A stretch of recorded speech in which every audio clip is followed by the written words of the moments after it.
Sir నమస్కారం sir. నమస్తే అండి. సార్ ఇరాన్, ఇజ్రాయెల్ మధ్య గత వారం రోజుల నుంచి కూడా భీకరమైన యుద్ధం నడుస్తుంది. ఒకరిపైన ఒకరు మిసైళ్లతో దాడులు కూడా చేసుకుంటున్నారు. ఇప్పుడు ప్రపంచం కూడా 2గా చీలిపోవడం మనం చూస్తున్నాం. అంటే 21 ముస్లిం దేశాలు ఇరాన్‌కు మద్దతు తెలిపితే, అటు అమెరికా, G7 దేశాలు ఇజ్రాయెల్‌కు మద్దతు తెలుపుతున్నాయి. ఆ రకంగా చీలిపోవడం చూస్తున్నాం.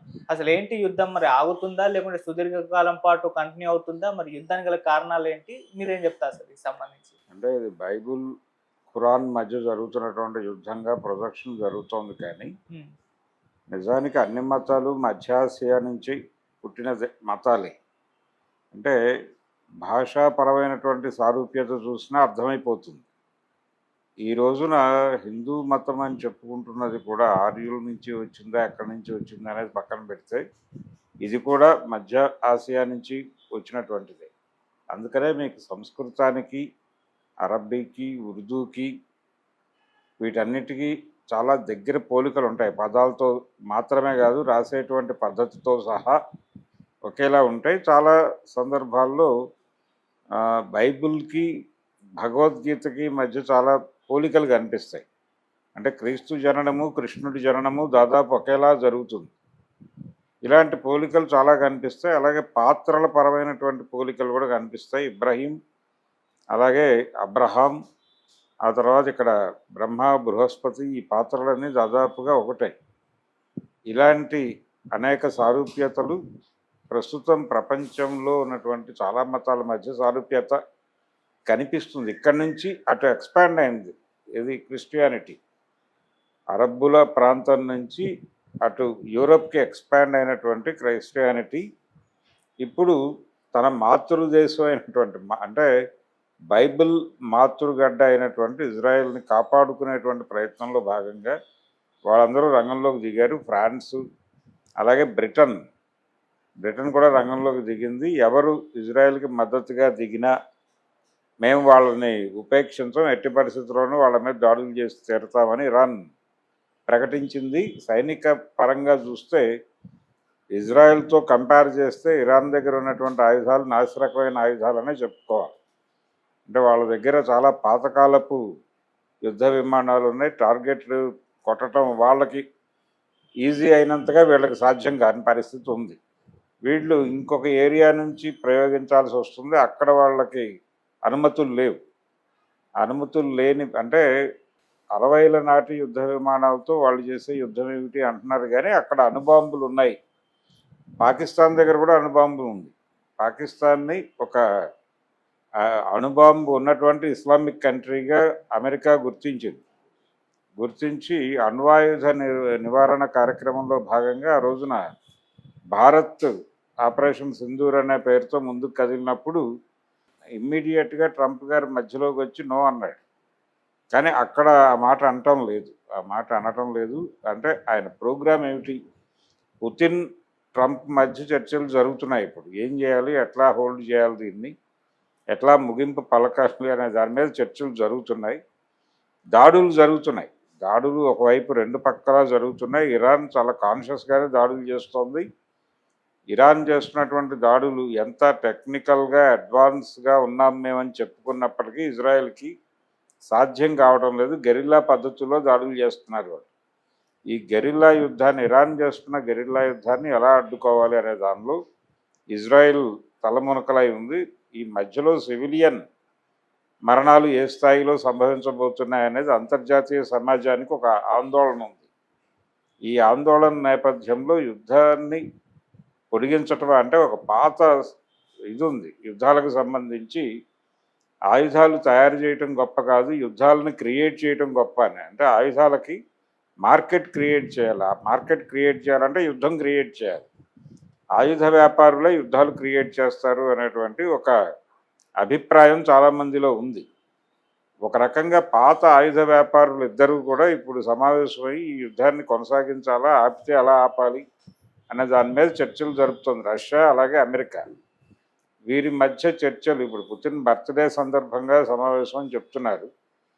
ఈ సమావేశంలో ఏ నిర్ణయం తీసుకుంటారు అంటే సీజ్ ఫైర్కి వెళ్ళే అవకాశమే కనిపిస్తోంది.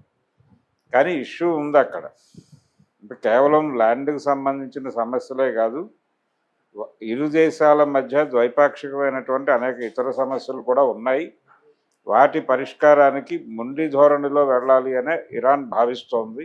ఉమ్. ఇరాన్ని కంట్రోల్ చేయగలదా అమెరికా అనేది చూడాలి. రెండు ప్రాంతాలని నిలువరించడం ద్వారా తన కంట్రోల్ నడపాలి అనుకుంటోంది అక్కడ.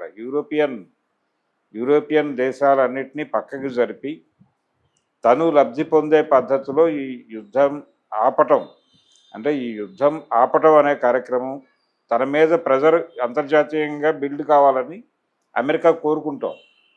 ఆ ప్రెజర్ బిల్డ్ అయి తాను సారథ్యం వహించి ఈ యుద్ధ నివారణ చర్యలు చేయడం ద్వారా రెండు దేశాలని తన కంట్రోల్లో పెట్టుకోవాలి అనేటువంటి ఒక ప్రోగ్రాం, ఆ అవకాశం కోసం ఎదురు చూస్తున్నాడు ట్రంప్. ఆ పరిస్థితి బహుశా 2-3 రోజుల్లో వస్తుంది అని ఆశిస్తున్నారు. ఒకవేళ అది జరిగితే యుద్ధం తాత్కాలికంగా అవుతుంది తప్ప ఇదేమీ పర్మనెంట్ ఇది కాదు. ఒకవైపు యూదులు యుద్ధం చేస్తూనే ఉన్నారు అంతర్గతంగా, అంటే అక్కడ ఒకే చోట జెరూసలేం అనేటువంటి ప్రాంతం మీదే రకరకాల క్లెయిమ్స్ ఉన్నాయి. యూదులకి క్లెయిమ్ ఉంది, క్రిస్టియానిటీకి క్లెయిమ్ ఉంది, ఇస్లాంకి క్లెయిమ్ ఉంది. కాబట్టి ఇది మతపరమైనటువంటి యుద్ధము, ఆర్థికపరమైనటువంటి యుద్ధము అన్నీ మిక్స్ అయి జనాల్ని ఎమోషనలైజ్ చేయటానికి మతాన్ని వాడుతూ స్వీయ ప్రయోజనాల కోసం యుద్ధాలు చేస్తున్నారు. ఇది జరుగుతున్నటువంటి కార్యక్రమం. ఇప్పుడు యూరోప్ కదలటము, ఫ్రాన్స్ కదలటము, లేకపోతే ఇంగ్లాండ్ ముందుకు రావటం, సైన్యాలను పంపిస్తారని చెప్పడం, యుద్ధ విమానాలు కాదు, ఇప్పుడు నౌకల్ని.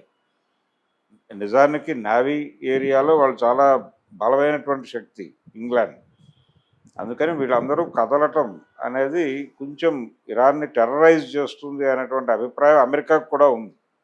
ఈ టెర్రరైజ్ చేస్తున్న సందర్భంలో వాళ్ళు ఎవరైనా సరెండర్కి వస్తే ఒక డైలాగ్ చెప్పి లొంగ తీసుకోవాలి అని చూస్తున్నాడు ట్రంప్. రష్యా ప్రోగ్రాం కూడా అదే, అంటే దీనిలో తను ఏ మేరకు ఇన్వాల్వ్ అయ్యి లబ్ధి పొందాలి అనే ఉద్దేశంతో ఉన్నాడు.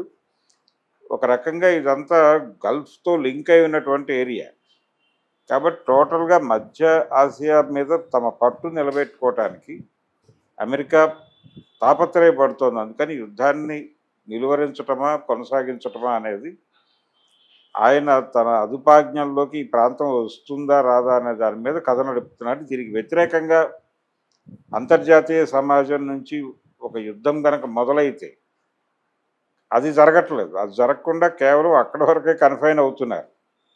అది కాదు జరగాల్సింది. అసలు విలన్ ఎవరు, ఈ యుద్ధానికి కారణం ఎవరు అనేది కనుక రూట్అవుట్ చేయగలిగితే నేరుగా అమెరికాయే విలన్ అనే విషయం అర్థమైపోతుంది. అమెరికాకి వ్యతిరేకంగా మొబలైజ్ అవ్వాల్సినటువంటి అవసరం ఉంది. ఆ మొబలైజ్ కాకుండా చేయడానికి ఏం చేయాలో ఆ ప్రయత్నాలన్నీ చేస్తున్నారు. అందుకని మొత్తం మధ్య ఆసియాని తన కంట్రోల్లో పెట్టుకోవడానికి చేస్తున్నటువంటి అమెరికా క్రియేట్ చేసినటువంటి యుద్ధంగానే చూడాలి. Okay sir. అంతకు మించి వేరే ఏం లేదు. బహుశా పుతిన్తో జరుపుతున్న చర్చలు ఫలవంతం అయితే, అంటే వాటాలు ఇప్పుడు ఇంగ్లాండు వాటా అడుగుతోంది, ఫ్రాన్స్ నుంచి అది ఉంది, అభిప్రాయం ఉంది. వీళ్ళందరినీ ఏకాభిప్రాయానికి, అంతర్జాతీయ సమాజాన్ని ఏకాభిప్రాయం మీదకి తీసుకురాగలిగితే అదే మోటో ట్రంప్కి. ఆ క్లారిటీ వచ్చేసి తన నాయకత్వాన్ని వాళ్ళందరూ ఆమోదించేస్తే ఇది క్లోజ్ చేస్తాడు ఆయన రిమోట్తో. వీళ్ళని కంట్రోల్ చేసి మేమే ఉన్నాం ఇక్కడ, మా చెప్పు చేతల్లోనే నడుస్తోంది, ఎవరికి ఏది కావాలన్నా మధ్య ఆసియా నుంచి మా ద్వారానే జరగాలి అని ఒక ముద్ర వేసి క్లోజ్ చేస్తారు యుద్ధాన్ని. ఇది జరగడానికి బహుశా ఇంకొక 3-4 డేస్ టైం పట్టవచ్చు. ఈ లోపల సివిలియన్ క్రైసిస్ ఏ మేరకు ఉంది, సివిలియన్స్ ఏమైనా ఈ జరుగుతున్నటువంటి వైమానిక దాడుల్లో సివిలియన్స్ ఏమైనా లాస్ అవుతున్నారా అనేది ప్రధానమైనటువంటి కేంద్రీకరణ. అది జరగాల్సి ఉంది, అది బయటకు రావాల్సి ఉంది.